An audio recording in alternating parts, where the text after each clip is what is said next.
This is Meredith for Real, the Curious Introvert, and I'm Meredith. Here, we explore the taboo, less obvious, and paradoxical aspects of society. Questions that need nuanced answers, not just Google results. These are the conversations you thought you would never get to have. The goal is to inspire curiosity over judgment. So bring your ADD and your earbuds and have a look around.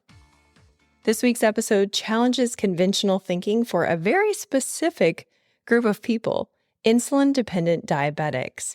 But the concepts are especially unusual because the protocols mentioned could improve all of our health outcomes: heart health, mental health, eye health, tons of benefits.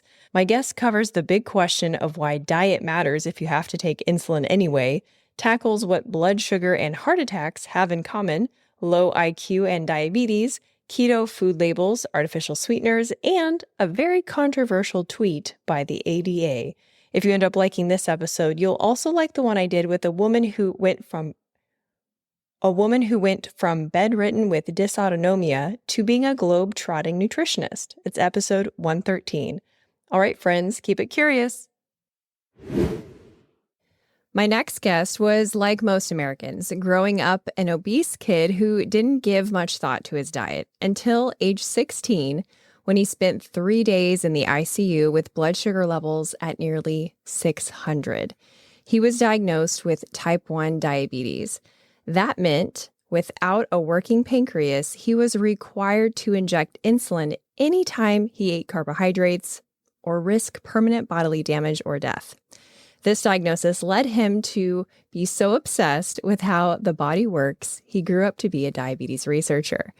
Since then, he's led 2 NASA investigations, a project for the United States Special Ops Command, and assisted on projects for Department of Defense, DARPA, and the Office of Naval Research.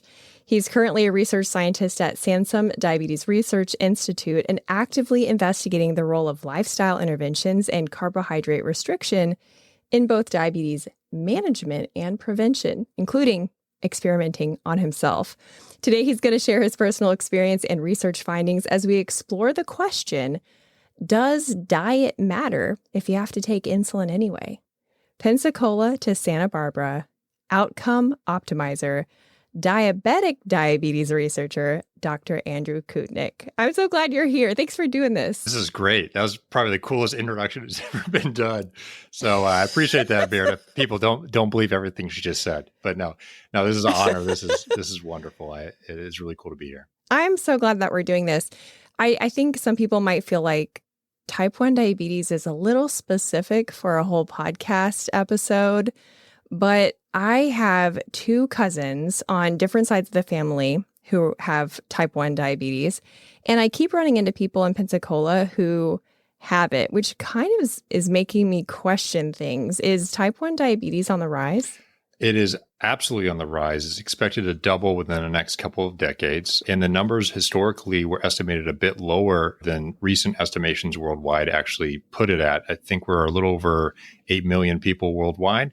It's also important to acknowledge that a conversation around type 1 diabetes has a lot of relevance to metabolic health in the general population and quite a lot of relevance to those who are on their path or do have type 2 diabetes as well. So anything that we talk about for people with type 1 diabetes could be relevant or important for people who are either borderline or already type 2, is what you're saying? Yeah, there's a lot of overlaps. So with someone with type 1 diabetes, there's quite a bit you can learn from the pathology or what happens in someone with diabetes, which we can dive into if you're interested, that teaches you about metabolic health that applies to everyone, frankly. So when we think about the lifestyle intervention part of it, we do tend to think of like type 2 diabetes because the goal there is to reverse the diagnosis, obviously. But if you can't reverse type 1 diabetes, why bother with a special diet? So that's a great question. A lot of people have largely focused on the idea that this is not a choice disease. In the context of type 1 diabetes, just like in type 2 diabetes, what you do in your lifestyle, particularly nutrition, has tremendous impact on your overall health. In the context of type 1 diabetes, most patients have double the normal blood glucose levels. So normal glucose levels in the blood are 70 to 120 milligrams per deciliter. And average levels of glucose over a 2 to 3 month period of time are measured by these blood measurements called HbA1c. So it's the amount of glucose that sticks to something called a hemoglobin or red blood cell. And we measure that, and it tells us an average of how high or low our blood glucose has been over 2 to 3 months. Well, in people with type 1 diabetes, the average HbA1c, at least in the most recent reports, is at around 8% to 8.5%. That indicates that the average person with type 1 diabetes is living at double the normal glucose levels. That has tremendous impacts on acute and chronic complications for the disease and ultimately leads to a very shortened life expectancy. Diet has a tremendous impact on regulating glucose. And if glucose is the number one risk factor for some of the major causes and complications related to the disease, then it's paramount to consider how we regulate diet and choose or make a dietary choice in order to improve these outcomes to ultimately improve long-term complications. So when you said HbA1c, is that the same as A1c? Because I was thinking A1c was measured with a number, not a percentage. And so I want to be sure if listeners are like me and they're trying to keep track of the ABC 1, 2, 3, type 1, type 2, Absolutely. that we're all on the same page. Yeah. So when most people think of A1c, they're usually almost always referring to hemoglobin A1c. And you get a quote A1c check. What you're referring to is this molecule that's your red blood cell, that when you have glucose in the body, some of that glucose sticks to tissues in the body. Well, one of which it sticks to is hemoglobin. So the fancy way of saying it is HbA1c. It's the A1c subunit of the hemoglobin that glucose binds to. But most people just call it A1c. Okay. And so that is when you say, like, people say, oh, my A1c is 7 or 7.5, then that's different than the percentage number. So it's the same. So there's two ways of looking at it. Yep, okay. It's the same. So when you think of a HbA1c number, they usually look at a percentage or millimoles per mole. Usually the percentages is used more commonly in the United States, and then millimoles is more common in European countries or other countries around the world. So those are the two different ways HbA1c is observed or looked at. And then there's also these estimated mean glucose values that come from these HbA1c percentages. So like an 8% HbA1c. And most people don't even know this is a percentage, by the way. Yeah, I had no idea. So it's like what percentage of the hemoglobin A1c unit is saturated with glucose. But yes, it is a percentage unit. Whether it doesn't really matter, though, because the number itself is what defines the average glucose levels. Right. Yeah. I've heard diabetics describe it as kind of the report card when they go to the doctor. like 7 is not great, 6 is better, kind of a thing. So you said the reason that diet matters with type 1 diabetes basically is that it has an impact on your health, which I find interesting because the cousins and the friends that I have who are type 1 diabetic, they basically give me the impression that their doctors and their diabetic educators are like, hey, as long as you get the math right, you're good to go. And you are dealt an unlucky hand, but enjoy life and just make sure you take your insulin, finger guns. Yeah, that's unfortunately not at all how it works, although that is the common message. So when you get diagnosed with disease, it's not your fault. And you go in, you find out for the rest of your life, you're going to have to now check your blood glucose levels and manually take insulin, the most powerful hormone in the entire body, which could be fatal if you overdose it, for the rest of your life. The last thing you want to tell someone is that you now have to regulate everything in your lifestyle to manage it. But the truth is, doesn't really matter. Life isn't entirely fair. In the context of this disease, what you do every single day in your lifestyle has a huge impact on your glucose control. So yes, you do have to care about these things. If you don't, you'll be reminded pretty quickly that the choices you are making may not be the best ones for your health. And in the context of type 1 diabetes, nutrition has the most potent impact on glucose control over every other variable in lifestyle in the context of type 1 diabetes. In fact, the same is the case in for other people. They just don't know it as much because In type 1, you have continuous glucose monitors or blood meters that you're given to manage your disease. So you're constantly aware of it. And you're also administering insulin, so you know how much insulin you're giving all the time. So in the context of type 1 diabetes, you're given 24/7 resolution on glucose, 24/7 resolution on insulin, and you get to understand all the factors in your lifestyle that ultimately increase or decrease insulin sensitivity, or ultimately increase or decrease glucose values in the blood. And a lot of people outside of type 1 diabetes are trying to learn from this disease on how to actually improve their metabolic health through better glycemic control and lower insulin load by understanding what has happened in type 1. Which is why you see so many people going around with those like Libre blood glucose sensors on their arm and stuff, and they aren't type 1 diabetic. So it makes sense. I want to talk about your personal experience with lifestyle stuff and the research around diet and exercise and vitality for people with type 1 diabetes. But I want to have a disclaimer first that you and I are discussing research today and your personal outcomes as well, and that this is not medical advice. Dun, dun, dun. Okay, that was our disclaimer. So tell me about your personal experience with playing around with diet and your blood glucose levels. What have you found that is working? What's not worked? And I guess the best way to introduce this is right from the introduction, right when you get diagnosed. If anyone knows anyone who has been diagnosed, you're pretty quickly told that carbohydrates are king. Okay, that you eat carbohydrates is going to rapidly elevate your blood glucose levels and you need to take insulin. They call it carbohydrate counting. It's taught to almost everyone with type 1 diabetes. Usually upon hospitalization, you find out you have type 1 diabetes. You're said, okay, for every 10 to 20 grams of carbohydrates, you need 1 unit of insulin. And that's your insulin carbohydrate ratio. And so everything's focused around carbohydrates because it's the most potent factor in what regulates glucose levels in food. And that's no surprise to anyone. Carbohydrates break down into glucose and rapidly elevate glucose in the blood. But what you also find is that when you try to manage type 1 diabetes on a traditional diet, not only is it my personal experience, but so is it, the literature clearly illustrates this, that the average outcomes for most patients just eating a standard diet, and most patients with type 1 diabetes are eating around 45% of their diet by calories and carbohydrates, that the average HbA1c is resulting in about double normal glucose values. And then you have to ask the question, why?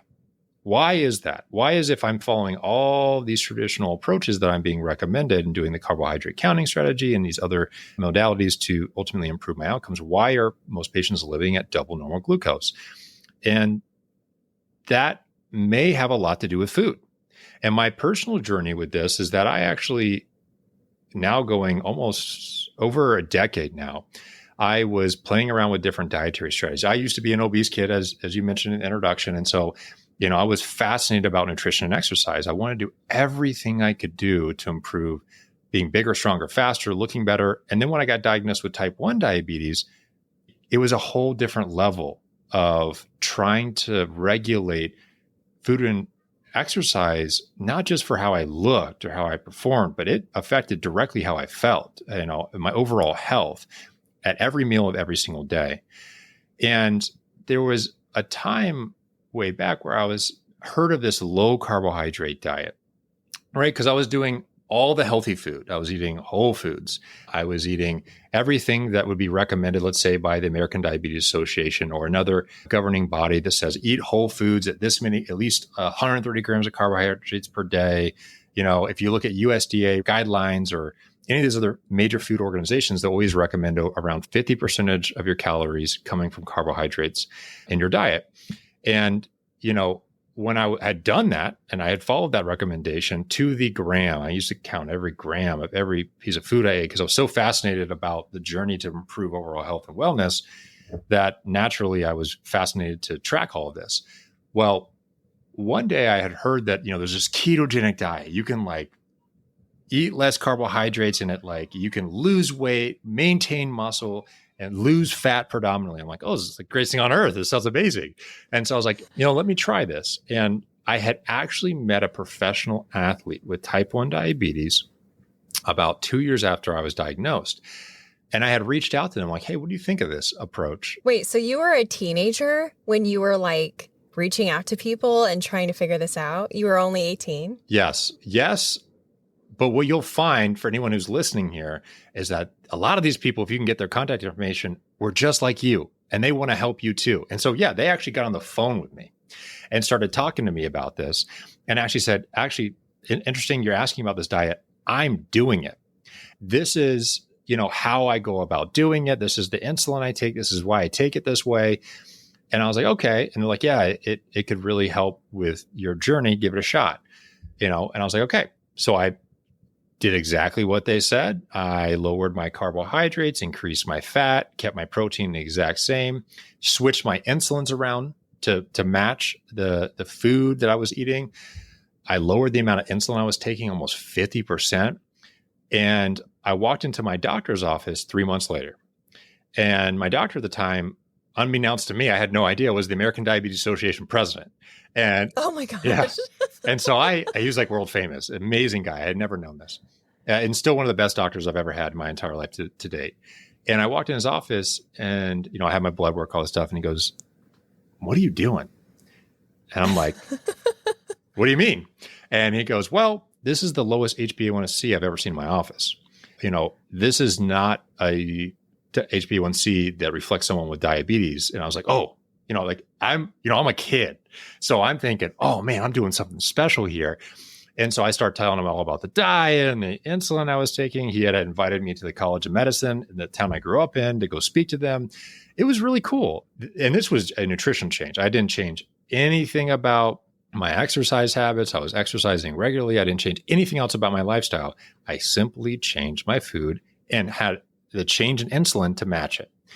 And I went from an HbA1c of around 7, and I brought it all the way down to 5.6. And I had maintained that diet ever since for the last decade. So yeah, it's been a long journey, but that's actually what opened the door to me realizing just how powerful something as simple as nutrition can be in controlling and regulating health. That's so incredible. I think that's so cool that your doctor was excited for you. That's always encouraging to hear. We always hear bad, especially diabetes doctor stories. And so it's nice to hear that he was like high-fiving you. Yep. So on the research side, what is out there? Is there any research studying low carb or keto diets with people with type 1 diabetes? Thousands of studies, and ultimately looked at all the studies ever conducted that had a carbohydrate content reported, a patient confirmed to have type 1 diabetes, and an important health outcome related to type 1 diabetes. And there have been 17 reports on very low carbohydrate, or what someone would call a ketogenic diet. There's also things called low carbohydrate diets, which is slightly more carbohydrates, around 51 to 130 grams of carbohydrates per day. Isn't 130, though, what the standard American diet is? So that wouldn't be low carb then, right? It would be less than that? So the standard American diet, well, I guess let's unpack that too. So when someone says they're eating a standard American diet, which no one says, by the way, no one is admitting, "Oh, I eat the SAD diet," said no one ever. No, the SAD American diet, yeah. Yeah, everyone would just say like, "Oh, I eat whatever." They're not going to be like, "Yep, I'm really hair flip, loving the SAD diet. It's really doing a lot of great things for me." That's hilarious. It's not happening. No, yeah, because unfortunately the SAD diet is also what you call the Western diet. And that's nothing but notoriety is ascribed to that diet because they're typically called obesogenic diets because they cause people to typically overeat. They're low on nutritional value. There's a lot of reasons why people don't want to be on those diets. But to your question about the amount of carbohydrates in the diet, actually the average American is eating between 45 and 50% of their calories from carbohydrates per day. And if you were to assume a 2,000 calorie diet, you're looking at a little over about 225 grams or more per day. Holy shit. Yeah, so a lot. That is so many carbs. Oh my God. Yes. And for a lot of people, that's nothing, right? Like if you're talking. Well, I think most people don't even grasp. Most people don't carb count, so it's okay. But like one hamburger bun, I think is like 28 grams. So just to kind of give people context of like the carb situation. So what positive results are type 1 diabetics getting from adapting a low-carb lifestyle? I can speak on at least the preliminary analysis that we've done so far. It is abundantly clear that the amount of carbohydrates you consume in the diet has a direct impact on key metrics of health outcomes in type 1 diabetes, like HbA1c and insulin levels. What we have observed is that when you look at all the studies from, let's say, a very low carbohydrate diet compared to a low carbohydrate diet compared to moderate or high carbohydrate diets, it is very, very clear that you get much better glycemic control based on the evidence, the weight of the evidence, by going lower carbohydrate. The lower you go, it appears the better the results. In fact, over 3/4 of all studies ever published on low carb, which is just 10 to 25% of total calories from carbohydrates, not even very low, a large portion of them, about 3/4, achieve the ADA guidelines of less than 7% HbA1c. There is no therapy currently available to patients that achieves that reliable results of hitting the ADA targets of less than 7%. No pharmaceutical intervention, no technology that does that right now. I think that's pretty striking that no pharmaceutical intervention is able to achieve what a diet lifestyle intervention has been able to achieve so far. But I still think there's people out there that might just not really care that their blood work looks better when they go to their doctor's appointment. I think they might be interested in other outcomes. Like, I don't know if you have access to that or if you've read anything, but has there been any anecdotes about their energy levels or their eyesight, or, diabetics worry about neuropathy, not having a feeling in their fingers or toes, sexual function and dysfunction, going into when you have really low blood sugar and you might get dizzy, stuff like that. Have you read any research about impacts that the low carb diet has on those symptoms, if you will? Yes. And that actually circles all back to the key metrics we looked at. So we pulled every major biomarker from those. And actually everything you're talking about, when you're talking about your eyes, your nerves, your kidneys, these are microvascular tissues that have microvasculatures that are highly prone to glucose values. And so when you think about, hey, how is my vision, or how are my nerves? How is my kidney function? That's a function that is directly impacted by glucose levels more than anything else.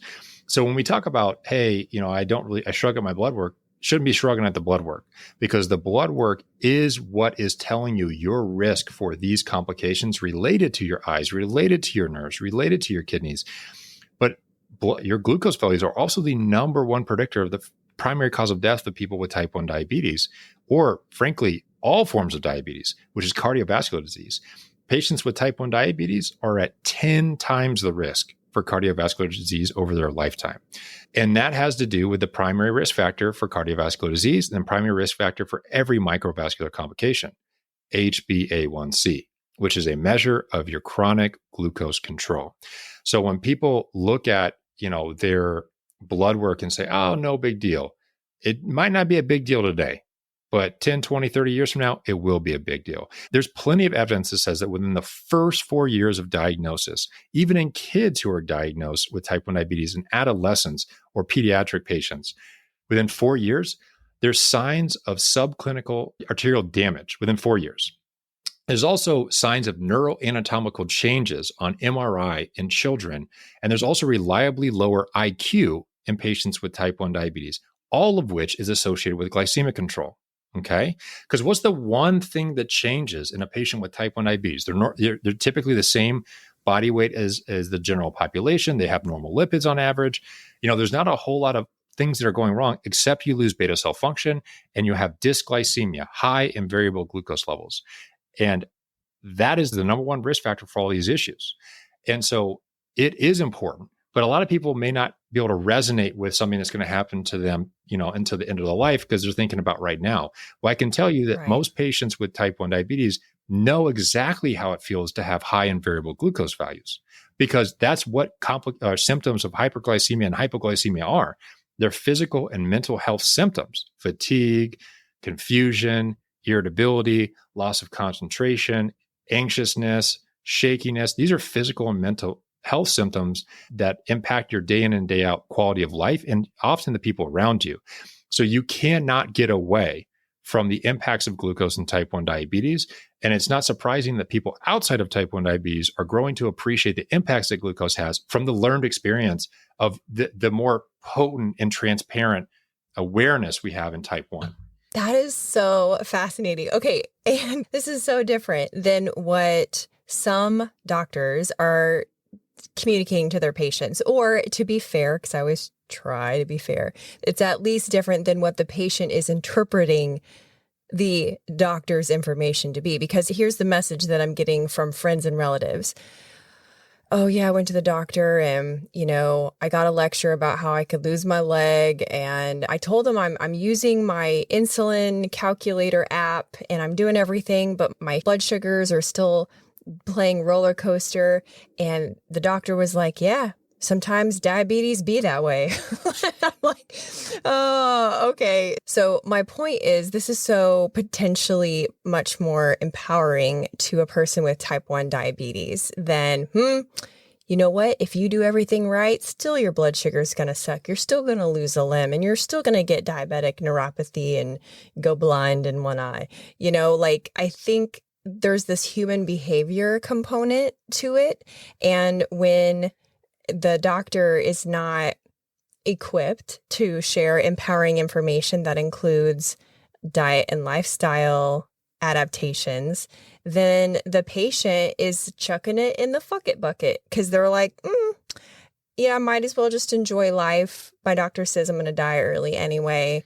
And that is so grim and dark, but it is reality. And I do want to talk about the part of this where there's like the disconnect between the research and what the physicians are equipped to tell the patients. Why don't more doctors have knowledge around diet and lifestyle in order to better support their type 1 diabetic patients? To directly answer your question is because the medical training that allows a physician to be trained on a specific subject is largely focused on interventions that have been studied on phase 3 randomized controlled trials in thousands of patients. And those are usually pharmaceutically funded trials or technology funded trials that allow, you don't have that type of funding for nutrition. You don't have that type of same quality of evidence. And nutrition doesn't mean the evidence isn't there, but the same quality of evidence isn't available because you need funding in the orders of hundreds of millions of dollars to repeat that same type of studies. And so you have to look at the weight of evidence that we do have. And the weight of evidence that we do have clearly illustrates a direct impact on lifestyle. Patients do have a level of agency over their own health. And to think that it doesn't matter is ridiculous. That's completely false. There isn't a lot of nutritional training in medical school, right? It's not on the boards, right? So if you're overwhelmed and oversaturated with everything you're trying to learn, you can't learn everything in medical school that you have to learn. And here's this topic of nutrition, which frankly isn't really even on your boards to begin with. It might be a little component, but not a whole lot. How much time are you going to spend on that when you're trying to survive, through medical school? Probably not a lot. This is not fair to the physician, okay? When something like nutrition comes up as a possible, if not way more potent strategy, and they weren't traditionally trained on it, they're going to look for dietitians or other healthcare providers to be a part of their integrated team to provide that information. But recent analysis has also shown that the vast majority of dietitians don't feel prepared or frankly supported to implement therapeutic carbohydrate restriction. They don't. And this is from Annalyn Conklin out of University of British Columbia. And the question I have is, how do we fix it? Because we need to fix this issue of lack of awareness and lack of strategies on how to bridge this gap. Because let's say that this strategy is extremely effective. And I can tell you, I've looked at all the evidence. It's an incredibly powerful therapeutic strategy, one that seems to outcompete with anything else that's out there right now. But to not offer it at all is a problem, right? And to think that patients don't have any control over their health and that food doesn't matter is a problem. It does matter. And there's overwhelming evidence in type 1 and also outside of type 1 diabetes that food and exercise have a huge impact on your overall health, and you cannot be ignored. I do want to talk about ideas for how people can advocate for themselves in a minute, but I want to first cover the recommendations. The American Diabetes Association, that whole conundrum, they recently tweeted a video telling people with type 1 diabetes to make sure to have carbs at every meal and to cover the carbs with insulin. And so here's my question, especially for you, because you've worked with a lot of like high-level government projects and departments.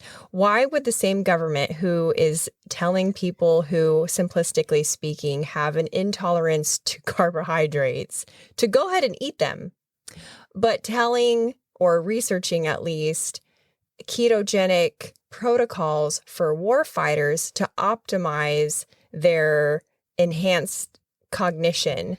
Why is the same government giving two different pieces of advice? Well, historically speaking, over 100 years ago, very low carbohydrates were standard of care. It was actually a physician named William Sansum, who I actually work at the Sansum Diabetes Research Institute, named after him, the first place to synthesize and administer insulin in the United States. He was one of the main people after the discovery of insulin to advocate for higher carbohydrate diets. This was just based on some reports, not randomized controlled trials, just reports, observations that he thought the patients were doing better on a higher carbohydrates approach. And maybe they were at that time. But the first initial guidelines were in the 1960s and 70s, recommending for around 45% of calories by carbohydrates. Not about 10 years later, there was another round of recommendations that advocated for even higher carbohydrate intake. Again, this was in the lack of evidence illustrating that that was superior to lower carbohydrate intake. There had not been any randomized controlled trials to definitively show what percentage of carbohydrates should be recommended. And I can tell you, unfortunately, to today, that also is the case. And so there are randomized controlled trials, but there's an absence of them, particularly on the lowest end for long-term trials, which are what these recommendation bodies are using to make changes in what is previously recommended. So it's still recommended to have at least 130 grams of carbohydrates per day for brain energy needs. We know that you can survive brain energy needs on 0 carbohydrates per day. There's been plenty of evidence. There's evidence that you can fast for days on end and your brain's completely functional and fine. So again, a lot of this is based on precedence of what was historically recommended, but a lot of what was historically recommended was what was believed to be good, not necessarily evidence-based to be good, and particularly not evidence-based in the context of type 1 diabetes. And that is obviously much more problematic because now we're talking a disease where the impacts of carbohydrates are so clear and potent. I would argue that in the context of type 1 diabetes, carbohydrates have a bigger impact in this disease than almost any other disease does. And so it should, in my opinion, not have the same rules applied to it as those without diabetes. But again, there's precedence. There's a level of evidence that's required that's hard to achieve in nutritional trials to shift these guidelines.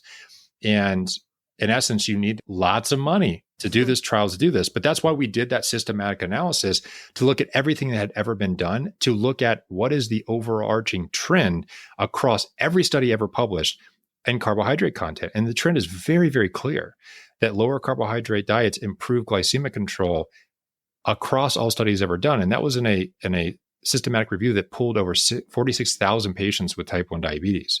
Oh, wow. Well, that was your study that you keep referencing is 46,000. That's so if I'm hearing you correctly, the reason that we have this recommendation for type 1 diabetics to continue to eat the same amount of carbs as people without diabetes is an institutionalized hypothesis from a long time ago. And second reason, because it's expensive to do nutritional studies, and probably, reason two, subset A is, no one, like pharmaceutical companies can't make money out of nutritional studies. I'm not sure anybody can. So there's really not a financial incentive to follow that. And then third reason is because the government is perfectly willing to experiment on soldiers. So the soldiers get the keto stuff, and then the rest of us get the standard American diet recommendation. Well, I could tell you, if you look at all these institutional bodies, there's interest in these other dietary strategies to improve performance in a lot of domains. But the shift away from precedence is often very difficult. It's like the first impression effect. But I will say this. When you look at the progress in type 1 diabetes, there's been tremendous progress in disease management, mostly through technology and some through pharmaceutical. However, right now, as we speak today, in 2024, early 2024, the next therapy, the next thing that's on the table that everyone's excited about is next generation hybrid closed loop, aka automatic insulin delivery, aka artificial pancreas. And it's not an artificial pancreas. I think that's a butchered term in the context of these devices, but they're a technology that automatically administer insulin in a response to glucose values. Those technologies do not reliably move HbA1c greater than a single absolute unit percentage. And as most patients are in the eights, we know that despite a large increase in patient availability and use of hybrid closed loop, continuous glucose monitors, insulin pumps, that HbA1c is according to the Type 1 Diabetes Exchange or Quality Improvement Collaborative that just published on a cohort of over 80,000 patients and looked at the really controlled data across patients who they observed over, frankly, close to a decade. Despite this increased incidence of use of all these technologies, HbA1c has gone from 8.5 to 8.4. Yeah, there's similar outcomes for people with type 2 diabetes who are, understandably looking to be rescued. It's a very human thing to go, help, where's my easy button? Because it's hard to go upstream in a culture where the standard is this diet that literally is called SAD. And I think it creates this extreme of two camps. You've got on the one camp, the people that are like, oh my God, I can't wait till the fake pancreas comes out and I can be robotic and cured. And then you have the other group of people that are like, oh my gosh, big pharma is out to get us, that sort of thing, which I want your take. Is it paranoid to think that families with type 1 diabetes can't trust the American Diabetes Association's recommendations to eat carbs at every meal and cover with insulin because insulin manufacturers themselves are funding the ADA? Because the ADA gets over $1 million every single year from major insulin manufacturers. I mean, that sounds like some shady shit. You bring up a point that has been a problem in many institutions, many large organizations, politics, everything combined. It's hard to say. I'm not a part of the American Diabetes Association. You would hope that an organization that oversees the care of and has one of the largest voices in the context of diabetes, you also have organizations like JDRF, that when the evidence arises that illustrates that there's something very important that could be applied to patients, that they would do so and do so actionably to improve outcomes in patients. It's hard for me to imagine that anyone has ill intent when it comes to that, but maybe by accident, inadvertently, choices are made that may have adverse effects on the population level in patients where a bigger impact could have been made in a positive direction by doing another path. So I can't speak for them and what their choices are, although they post about food, they make recommendations around food. And I also want to give credit to the ADA. They had changed their guidelines recently to allow for an individualized approach, which gave more freedom to healthcare practitioners to actually be able to prescribe diets that may not have fallen in the traditional lane. However, it is worth acknowledging, though, that they still recommend at least 130 grams per day for patients with type 1. If you look at pregnancy guidelines for things like gestational diabetes or patients with type 1 diabetes who are pregnant, it's 175 grams per day. But this is all based on the idea that the mother or fetus needs that much carbohydrates to maintain brain health. And the 130 grams is the recommendation is for the same reason. I will say that it's very clear that there needs to be an appreciation for dietary strategies as a very important component to diet and improving overall health. There's no doubt about that. When I ran with the team the systematic analysis, we found that half of the reports in the very low carbohydrate ketogenic diet group, when they reported how they got their recommended advice for what they were eating, over half those reports showed that patients were going and doing this approach rogue. Okay. They were doing it without healthcare support. They also had acknowledged in a number of these reports the disconnect between themselves and the healthcare provider feeling unsupported. This isn't because the healthcare practitioners don't want to help patients, but how are healthcare practitioners supposed to help patients if there's no guidelines? If they're supposed to abide by standard of care guidelines that don't actually provide recommendations around very low carbohydrate diets and how to actually effectively manage them around insulin, it's failing the patient and it's failing the healthcare practitioner, period.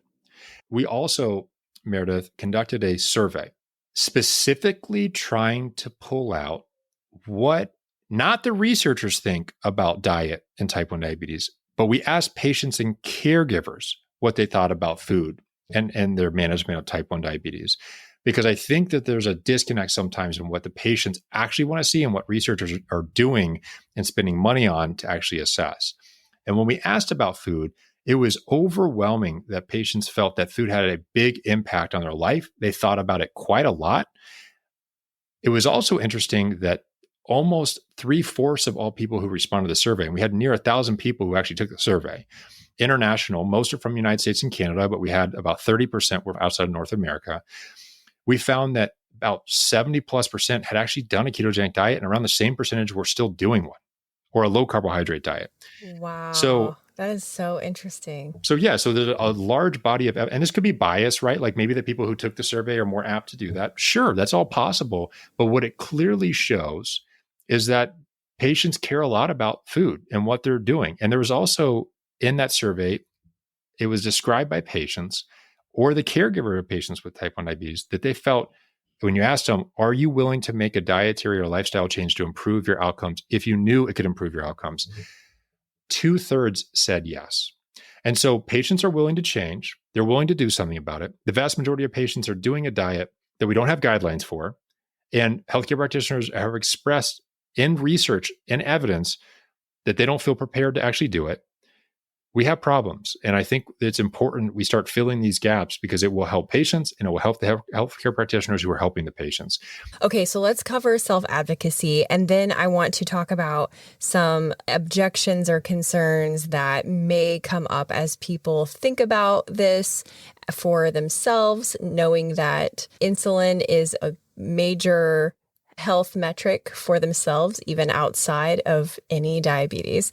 So self-advocacy. So how can a person, if they're listening to this and let's say they have type 1 diabetes, like what's the first good step for them to take? Because obviously we're talking about a lot of math here. We're talking about their own body's reaction to their own brand of insulin that they're taking. They're talking about counting the carbs that are in the foods that they're eating. If you're eating healthier, you're probably cooking things at home that requires a new level of carb counting. And then, as you mentioned earlier, you kind of switched up your insulin. So there's all kinds of different moving parts to this. So where should someone who's interested in this begin to educate themselves on the next steps to take?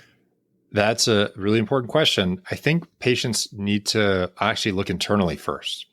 There needs to be an awareness for every patient that you are going into that doctor's visit to receive help on your disease. You're getting help. You're not being told what you should or shouldn't do. You are going in to receive advice and guidance and counsel on how to manage your disease. You can hire and fire anyone you want to as the patient. It's a patient-centered care. Medicine is about the patient. Okay. And it doesn't mean that healthcare practitioners, we're not like treating them as like nobodies. They're critical components to the medical system and to helping patients receive that care and helping guide patients on that journey. Zero doubt about that. But you are the patient and you're the one who's going to pay for that help. But it's also important to go in and know what type of guidance you want, because healthcare practitioners have an unfortunate ask on them. They're asked now more than ever to see more patients than they've ever seen and less time than they've ever had, and do so with a very strict guidelines and also very strict insurance policies about what is and isn't covered. And they're kind of handcuffed. And the patients don't always appreciate that they're going in around precedents of guidelines, insurance, how much time they have to see each patient, and they're just going to give the best advice they can within a short period of time that they're allowed to. And so as the patient, it's important for you to go in and know what you want out of that appointment. What do you want to see? What medications are you looking to do? And have a plan before you go in so that healthcare practitioner can help you too. If you want to do something that may be a little untraditional or not within those standard of care approaches, you need to come in prepared to have that conversation and do so in an informed way. So that's a good approach and good attitude for when they go to their doctor's visit, which depending on the patient is every 3 to 6 months. But before that, like if a person with type 1 diabetes wants to just kind of put their toe in the water of what this will make them feel like to see if that makes their blood sugars have more even levels, what's the next good step for them in their home by themselves? Most patients are going and finding resources on their own. They're looking for books like Diabetes Solutions by Richard Bernstein, who wrote a how-to guide like 20 years ago on how to do this, which a lot of people have followed and found success. I've actually put out virtually nothing but free resources for patients. If they were to go to my Twitter page and go to the very top, there's something called Linktree. If you click on that, you can actually go through and find a ton of free resources I've given over the last almost decade on these strategies and other strategies, just for information for patients to go to and try to find their own way through this journey. And so those are some places I would start is, be aware of the books that have been actually evaluated, at least observationally, to be successful. And Diabetes Solutions is one of those. There's others too by Keith Runyon and other authors who live with this disease and tell people how to manage it. There's community groups that help patients on this journey. There's Type 1 Grit Group, which is the one that was actually studied in that analysis, but there's many others. So you have to find the group that is actually doing what you want to do. You have to also make sure that they're actually achieving the results you want to achieve. And if that's what you want to see and that's what you want to be a part of, then you can learn from that group, right? But of course, in a very traditional conservative sense, you want to have the healthcare practitioner on your side. I will also acknowledge the evidence says that patients don't always feel supported on this approach. That's just the evidence. That's what the evidence says right now. And, that's unfortunate, but it's on not just the patient, but the healthcare practitioner. It's not just on the healthcare practitioner, but it's also on the institutions to give guidance on how to do these approaches. Because it wasn't that long ago where I was looking at global public interest in relation to what are the hottest topics in type 1 diabetes using something called Google Trends. I did this last year. And what I found was that, at least as of last year, worldwide over a 5-year period, that the ketogenic diet was the number one rising topic in type 1 diabetes, despite having no guidelines on how to implement it, despite most healthcare practitioners not feeling prepared or supported on how to do this approach, and patients feeling unsupported because the health practitioners don't have the resources on how to do it. They also feel unsupported. You're right that there is a lot more interest in ketogenic food plans, because when you go to the grocery store, you do start to see these boxes of food that say the word keto on them. I think I even saw some bread that said keto on it. So if you are a person who's trying to manage your blood sugar, maybe one way or the other, type 1, type 2, whatever. I mean, if it says keto, is that keto? Because I feel like they follow different rules. It's like the Atkins rules. Do you remember that from the early 2000s where it was like net carbs, like the fiber subtracted from the carb? Hey, Curiositors, just a quick pause to show gratitude to our sponsors and give you some special deals. When I started listening to podcasts, I could never find the one go-to show. They were either too self-helpy or too bro-y, until I found the Jordan Harbinger Show.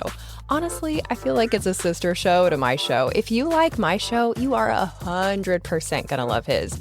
Some of my favorite episodes include the one with the man held hostage by Somali pirates, episode 115, and the one with the pain psychologist about how pain lives in the brain, not the body, episode 661. But you can also download a starter pack of episodes by going to jordanharbinger.com/start. And Jordan himself, super interesting. He's a recovering Wall Street attorney who speaks 5 languages, was kidnapped twice, and used to run a tour company that took Westerners to North Korea. Yeah, you like it already, don't you? I told you you would. You can't go wrong with adding the Jordan Harbinger Show to your rotation. It's incredibly interesting. There's never a dull show. Search for the Jordan Harbinger Show. That's HARB as in boy, IN as in Nancy, GER on Apple Podcasts, Spotify, or wherever you listen to podcasts. Spring has sprung, but so have the mosquitoes, and that can be a real buzzkill. See what I did there? I've been using Insect's mosquito service since 2019, and they continue to impress me. They guarantee their work, and pollinators are always top of mind. Don't wait till the last minute to get on their schedule. If you're in the Florida Panhandle or the Gulf Coast of Alabama, give Insect a call, enscc.net. The Florida Panhandle isn't just the home of your favorite podcaster. That's me, by the way. Shameless, I know. but it's also a go-to spot for a lot of families on vacation. Don't plan a Pensacola trip without getting tickets to the UWF Historic Trust. It's good for a whole week, and it's a great indoor activity option. You'll recognize Trader John's where I record the show in the Pensacola Museum of History. Get your tickets in person so you can show the agent one of my emails and get $2 off an adult ticket. historicpensacola.org. Now back to the show. Remember to stay till the end where I give you a sneak peek of next week's episode. Yeah, I will tell you, you need to look at the label. You need to look at the label and be basically self-educated on what components in that food is actually glycemic or non-glycemic. Like, for example, sweeteners are the easiest thing to look at, but there's actually a list of like 20 to 40 different things that are framed as non-glycemic that actually are glycemic, and you need to be very aware of that. And I would tell you that my experience is that a large quantity of these keto-based foods are not at all keto, like not even close. Right, because when you look at the back of the box and it says total carbs, let's use tortillas, Yeah. for example. It'll still say 23 carbs per tortilla. But then on the front, it says keto, 2 net carbs. And so someone who is trying to watch their blood sugar, are you saying they should pretty much, most of the time, just go by whatever the carbs are? Like if it says 23 carbs, even though it says keto, just go by that? No, I'm actually not saying that. Unfortunately, it gets more complicated than that. So yes, it's not so simple because there's ingredients such as like allulose. Allulose is a non-caloric sweetener. It's known historically to be non-glycemic, non-insulinogenic, just a sweetener replacement. Oh, that's an interesting sweetener all of itself that has unique, potentially very positive metabolic effects in patients with type 1 diabetes. But on a label, they have to label it as having carbs. Even though it's not a carb, it doesn't increase glucose levels, doesn't increase insulin levels. In fact, it actually appears to do the opposite of both those in that particular case. And that's just one example. But I think Diet Doctor actually has a pretty good list, is a one website you can look at where they provide a very long list of things that are to be avoided for patients to look at for things that could or could not have an effect on glycemic control. Man, the Saturday email for this episode is going to be packed. For anybody new listening to the show on Saturday, I put gee, I wish I could have taken notes. It all goes into that email with as many clickable links as the guest mentioned. So it's going to be like very long, but very helpful. And people can obviously connect with you too.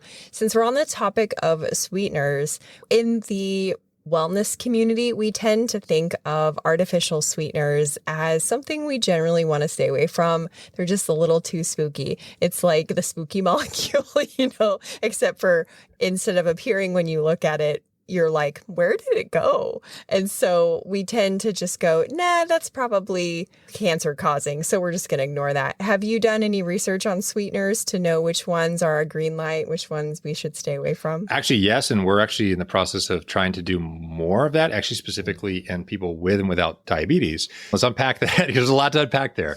Yeah. Artificial sweeteners have gotten a very bad rap, some of which is justified, a lot of which is not, and that artificial sweeteners are there to replace calories, still give us sweet flavor. But the question is, is it harmful? Well, I would argue personally, my opinion is that replacing pure sugar for something that doesn't have any caloric or sugar glycemic effect is a net movement in the right direction, period. Now, if you want to take the next step, there's some artificial sweeteners that have had some suggested data that it might not be for free. Most of that data is in rodents. Okay. So preclinical models haven't actually reached human level data to confirm any positive or negative effect. Most people tend to stay away from the artificial sweeteners and focus on the more novel, actual real sugars. Okay. Real, actual plant derived sweet ingredients. Those are stevia, monk fruit, and allulose, all of which provide a sweet flavor, all of which come from natural plant-based components. They're just isolated out in volume and then obviously sold. One thing, let's just go through each one of these. For stevia, I've used stevia a lot. It doesn't affect my glucose levels. Stevia seems to be a neutral in this regard. However, for some people, there might be some, whenever you have these sweet flavors and they cause a positive effect in the brain, each person has to kind of go through and consider, is that a net positive for them on their dietary journey? Does it trigger you to be more hungry or not? And there's some emergent evidence I'm familiar with, and be able to share more of that when it actually eventually comes out, and it actually directly comparing different forms of sweeteners. And I'll just say that I'll leave that for when the time's ready. But for now, it appears that at least stevia is better than this artificial sweeteners and doesn't have a glycemic effect. But be careful about the packaged powdered version of stevia, because what they do is stevia is so sweet that they, in order to make it into a powdered form, they add real sugar to it. Maltodextrin. Yeah, so with these packets of Truvia that you see, they're actually a gram of sugar because it's maltodextrin bound to a small portion of stevia. The stevia drives the sweetness, so you don't need much of it, but it's actually basically plastered onto maltodextrin powder to allow it to be in a powdered form. So be careful. Some bitch. So be careful about that. But you can get away with that by actually just using the liquid version of stevia. Okay. There's also monk. Okay. Yep. So there's monk fruit, which is more of a novel category. There's not been a whole lot on that. And there's this unique sweetener called allulose. It is derived from plants and is actually a real sugar. But what's interesting about allulose is it's actually the same chemical structure as fructose. You know, everyone knows high fructose corn syrup and all the negative things that have come along with that. It's actually a fructose molecule, but is what they call a C3 epimer. So one of the carbons is flipped. Well, that simple chemical structure change in allulose makes it largely non-digestible. So it's considered a 0-calorie sweetener, has no negative effect on glucose, negative effect on insulin. But there's all this rodent data that shows that allulose actually potentially, because of its similar structural characteristics as fructose, actually triggers endogenous GLP-1 production, appears to potentially suppress glucagon, and it may be doing this through vagal nerve activation. And there's been a really impressive preclinical study showing this, but there's actually now emergent evidence in humans that have actually shown that if you add allulose to, let's say, other forms of sugar, you can actually blunt the impact of that sugar on glycemic control. I've read that too. Yeah. I like allulose because I eat low carb. I eat fewer than 50 carbs a day, but I love me some chocolate. And so I'll make brownies with allulose, and I love it because, okay, shit's expensive, first of all. So buyer, just be prepared, but it's 1-to-1. So you don't have to, refigure your measurements for your recipe if you are doing substitutions with a regular brownie recipe. I just used a keto brownie recipe that I found off Pinterest because Pinterest is great, but I like it because it doesn't taste too weird. In coffee, I don't love it. I don't know if it does. It's like great in baked goods, but in coffee, I just don't have sugar in the coffee. But we tried it and it was kind of weird in coffee. But I have read what you said about how it curbs the natural sugar. So I can't wait to hear more about your research on sweeteners. But as we're running out of time, I do want to cover these sort of objections or concerns that some people may have. Certainly people on the internet, when I was preparing for our discussion, there were some interesting things. And something that you said earlier is where we'll start, is there are some counterindications for people who might be considering a ketogenic diet, meaning some people should not do that. Who are those people? Yeah, so these are kind of staying in the hypothetical world right now, because anyone who has a genetic inability to metabolize fat would have a problem on a ketogenic diet because you're consuming more fat. It is higher in fat, but it's not what you call these high fat diets. It is prescriptively called a ketogenic diet, which is a very specific therapeutic strategy. Some of the things that people typically look at is someone who has, an eating disorder or some type of pre-existing issue revolving food. Those are things where you want to look up front to see, is this a right candidate for this type of nutritional strategy? Or should we maybe be careful about how we approach implementing this strategy? It doesn't mean they're contraindicated. It just means they need to be careful. Contraindications are mostly issues revolving if you can't metabolize things like fat or something along those lines. And those are very, very rare. But when you start talking about some of the concerns around the ketogenic diet, I think that's important to unpack, because those are the most common clinical discussions revolving the ketogenic diet. And I want to say upfront that the vast majority of these, or almost all of these, are frankly in the hypothetical, theorized lane. We don't really have hardcore evidence to directly address or say, yes, this is a problem or it is not a problem, which frankly means there's no evidence. Like there's no real hardcore evidence for a lot of these things, but we can go through each of those one by one and talk about each one. Yeah. The one that people have kind of expressed concerns to me or around me is, oh, well, that's, a lot of meat and a lot of fat. For type 1 diabetics, you said earlier, they can be front of the line, if you will, at risk for a cardiac event. And that's something that, my cousins have heard firsthand from their physician is like, hey, you should probably take a statin, even though, you're 25. So how do you keep your cholesterol low on a mostly animal protein and fat diet? A very common occurrence that is observed when someone goes on a very low carbohydrate or ketogenic diet is they're lowering carbohydrates, but also increasing fat intake. Sometimes a lot of that fat by default comes from animal-based fats, which is saturated fat. We know saturated fat can increase LDL. Well, there's a lot of evidence that says that LDL elevation is linked to cardiovascular disease. But let's remind everyone about what we talked about earlier, which is the number one risk factor for cardiovascular disease and type 1 diabetes is HbA1c, which is glucose control. The number one risk factor for microvascular, so eye, kidney, nerve diseases, is glycemic control. Actually, if you look at the risk of hierarchy, there's a paper published in 2016 by the DCC and EDIC group. First author was Nathan et al. That actually looked at the cardiovascular risk factors in type 1 diabetes. And they ranked them proportional to what was the most impactful was least impactful using a very refined statistical model. They actually used multiple models in this analysis. The number one modifiable risk factor besides diabetes duration and age was HbA1c, as we talked about. Next one on the list of hierarchy below that, blood pressure. Okay, modifiable.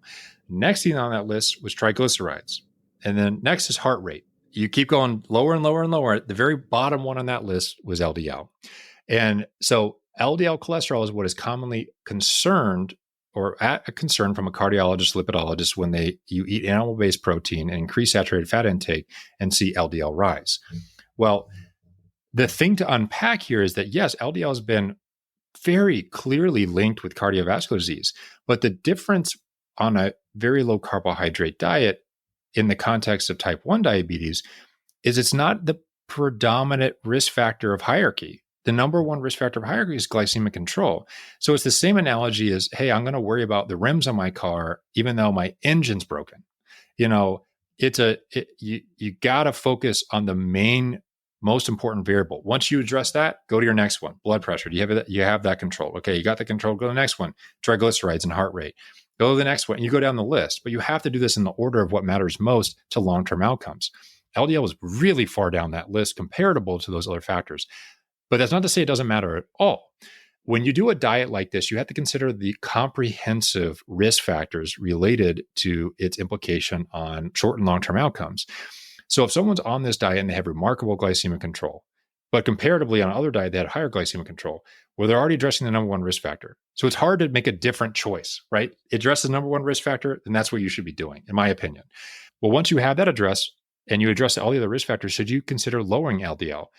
And I believe the answer to that is probably yes. I mean, if all the weight of the evidence says that higher is potentially leading to increased risk factors, should you care about it? I think the answer to that is probably yes. But there's also a lot of evidence that says when you subdissect out the type of LDL particle from large to small, that the smaller portion of LDL is at much higher risk. And so we know that on very low carbohydrate diets, that the evidence suggests that when people go on these diets, they actually have a disproportionate shift from small dense LDL to high dense LDL. So the risk of the actual LDL itself seems to, in theory, be lower based on the evidence of other randomized controlled trials that looked at risk. But if someone really wants to get an advanced panel and actually look into more depth in this, they can get these advanced lipid panels, NMR analysis of things like small and large dense LDL molecules, ApoB, Lp(a). All these things give you a more advanced picture of your cardiovascular risk and health. And it's probably worth doing for a lot of these individuals. But keep in mind, you have to focus on the primary risk factor of cardiovascular disease, and that is glycemic control. Fix that first, worry about the rest later. And some physicians may be resistant to order these labs for you, but I was listening to somebody else. I'm so excited that you mentioned this because they were talking about how you can ask for an LDL-P P stands for particle test, as a more sophisticated way to just check out your risk for a cardiovascular event. The last objection that people bring up is this sustainable? Is it actually realistic to live a whole life eating fewer than 50 carbs a day? Well, one, we know people can do it. It has been done. I've done it for over 10 years and haven't gone off course. But anytime you talk about a medical intervention, most people say you can't maintain compliance because they look at these long-term randomized controlled trials in other diseases, not type 1, like obesity, and show that there's a kind of reduction in compliance long-term with any dietary strategy. The fact that people have difficulty complying with any lifestyle intervention long-term. But again, that applies to a DASH diet, the Mediterranean diet, the Ornish diet. They're all in the same category. This is not unique in this way, but it's up to the person. What does the person want? And if someone wanted to approach a strategy, they see remarkable results and nothing else is really giving them those same results, well, then it is a commitment. Well, yeah. I mean, you mentioned the mental health piece earlier, and nutritional psychiatry is something that I'm actually kind of interested in, and the impact of our relationship with food from like a, behavior standpoint, but also our relationship with food on a chemical level. Like the idea that it's separate is kind of dissolving for me personally, just from things that I'm kind of, learning about on the side. So the idea that someone without any disposition to diabetes could benefit from experimenting with this chemical relationship with food in our bodies and seeing what it does, and through that be empowered by the effect of it. I mean, that's kind of exciting, but I'm pretty nerdy, so I don't know. There's a lot of evidence, and there's been a huge movement by something called the metabolic mind movement. There's researchers like Ian Campbell. There's a whole foundation around this by the Bazuki family trying to grow evidence and understanding the impact between food and mental health, specifically in psychiatric disorders. And I think it's pretty clear that your overall metabolic health does have an impact on your mental health. And, there's actually a recent pilot trial from Stanford demonstrating that people with psychiatric diagnoses undergoing a ketogenic diet, actually a large portion of them had improvements in their symptoms and beyond. When we talk about type 1 diabetes, nutrition plays a massive disproportionate impact on metabolic health and gives you a real unique insight on the impact that food has on things like glucose and insulin, more so than any other disease does. You can really look at that disease as an example of what food can do. So it's really important for people to at least try to understand the relationship they have with food and also try to do something to improve whatever way it may be. Maybe it's just making a minor change in their diet, or maybe it's shifting to more whole foods-based approaches and removing sugar from their drinks. All these are simple, low-hanging fruits, but ultimately could have profound impacts, multifold larger than the effort they had to put in for their own health. Yeah, I love that. This has been such a good conversation. Thank you so much for this. And thank you for the research that you're doing. I think you have such a unique and specific vantage point to conduct and communicate this research, being a type 1 diabetic yourself. So if people want to stay in touch with the research that you're doing and the sweetener research and studies that you're bound to do in the future, where's the best place for them to follow you? Is it on social media, or do you have a newsletter? Yeah, I'm on social media. I stay most active on Twitter. It's AKOUTNIK. So my first initial, last name, Koutnik. I do try to stay engaged and up to date there. I do have an Instagram, Andrew Koutnik, PhD. And I also, if you ever reach out via email, then I'll do my best to respond in a timely manner, although sometimes emails get a little crazy. You open your inbox and all of a sudden it's doomsday, so it's a little touch and go when it comes to that. But yes, I stay pretty active. Awesome. Well, thank you. This was awesome. Well, I appreciate it, Mara. Thank you guys for listening. Thanks for listening. If you liked this episode, you'll also like the one I did with a woman who went from being bedridden with dysautonomia to being a globe-trotting nutritionist. That's episode 113. Stay tuned next week when I speak with an expert in preventing hot car infant deaths, who herself lost her child to a hot car death.